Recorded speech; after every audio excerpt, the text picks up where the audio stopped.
نو کس وایي چې زه د ګناه نه څنګه بچ شم او داسې علاج راته وښیي، داسې لار راته وښیي، نو ډېره قیمتي لار ده د ګناه نه بچ کېدو. دا بیان لازمي ځان سره واورئ. راځئ چې ټولې واورو، د ګناه نه به انشاءالله چې تاسو بچ شئ.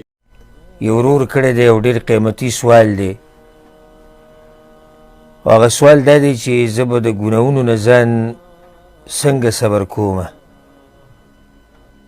ځان وی د ګناهونو نه نشم صبرولی، اراده وکړم چې ګناهونه به نه کوم او بیا رانه وشي. نو داسې څه طریقه راته وښایه چې زه ځان د ګناهونو نه صبر کړم. الجواب وبالله التوفیق. صبر دا په درې قسمه دی. یو صبر په عبادت باندې کول، یعنی ته یو کار کې د الله بندگی کې، یو عبادت کې، په دې ته صبر کې. یو ځان د ګناهونو نه صبرول،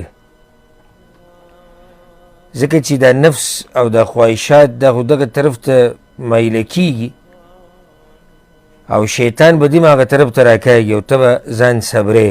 او دریم صبر په تقدیر باندې صبر، په تقدیر کې چې کوم مصیبتونه لیکلی شوي دي، کوم امتحانات دي، کومې حادثې واقعې راځي، په هغې باندې صبر کول. دا ورور تپوس د دغه صبر په باره کې کوي چې د ګناهونو نه به ځان څنګه صبرې، د ګناهونو نه. نو دا خو داسې سوال یې کړی چې د دې جواب ډېر اوږد دی، چې کله انسان تفصیلي جواب شروع کړي نو د دې جواب هغه ډېر زیات اوږد دی. خو یو څو خبرې یادې ساتئ چې دا خبرې ستاسو په ذهن کې وي، نو انشاءالله د ګناهونو نه به م الله ساتي باذن الله. اولنۍ خبره ده چې دې خبرې ته مه ګوره چې دا ګناه وړه ده او که لویه ده، بلکې دې ته سوچ کوه چې د څومره لوی رب نافرماني کوې. کله چې ستا په زړه کې دا خبره وي که نه چې دا د څومره لوی رب نافرماني ده، نو بیا به د ګناهونو نه ځان صبرولی شي.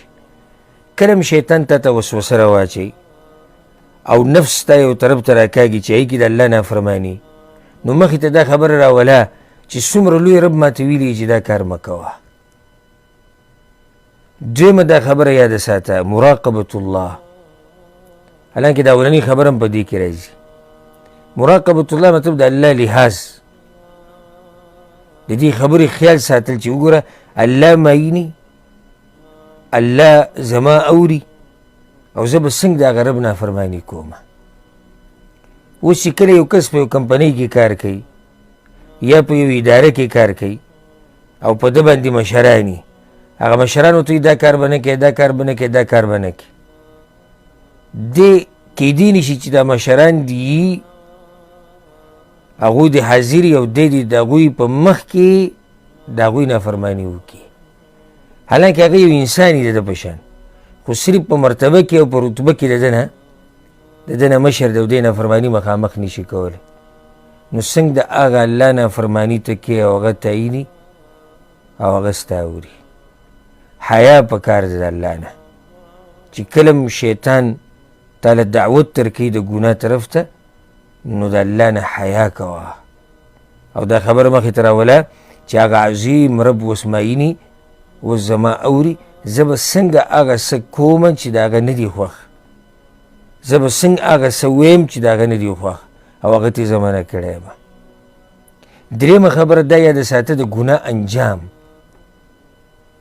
چې کله هم ګناه طرف ته زړه کېږي او شیطان دله دعوت درکوي د ګناه طرف ته، نو ذهن کې دا خبره راوله چې د دې ګناه انجام څه دی. انجام یې څه دی؟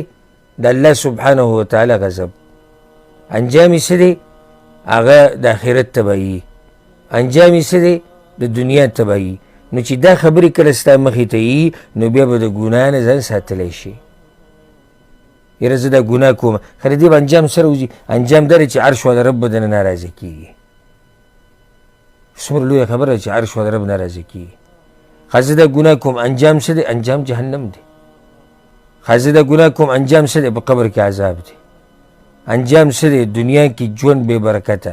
انجام څه دی؟ دنیا کې داسې ژوند چې هغې نه به راحت او سکون او برکت او خوشحالي هر څه واخیستی شي چې کله دا خبرې ته خپلې مخې ته ساتلې د ګناه انجام ته دې کتو او د ګناه اثراتو ته چې دا ګناه به څه اثر کوي زما په ژوند باندې خو صرف ستا په ژوند باندې ګناه اثر نه کوي دا ګناه به څه اثر کوي زما په بچو باندې او دا ګناه به څه اثر کوي زما په کورنۍ باندې او دا ګناه به څه اثر کوي زما په معاشره باندې دې ټولو خبرو ته چې کله ته سوچ وکړې نو بیا به ځان د ګناه نه ساتلی شي دا یو څو خبرې دي اگر که ما تاسو ته ووایي چې د دې سوال جواب څه دی او ډېر تفصیلي جواب دی خو مختصر زه دې ورور ته دا وایم کوم ورور چې را تپوس کوي چې زه د ګناهونو نه ځان څنګه صبر کړم نو هغه ته مختصر وایم چې دغه یو 3-4 خبرې د ځان سره یادې ساته انشاءالله د ګناه نه به ځان صبرولی شي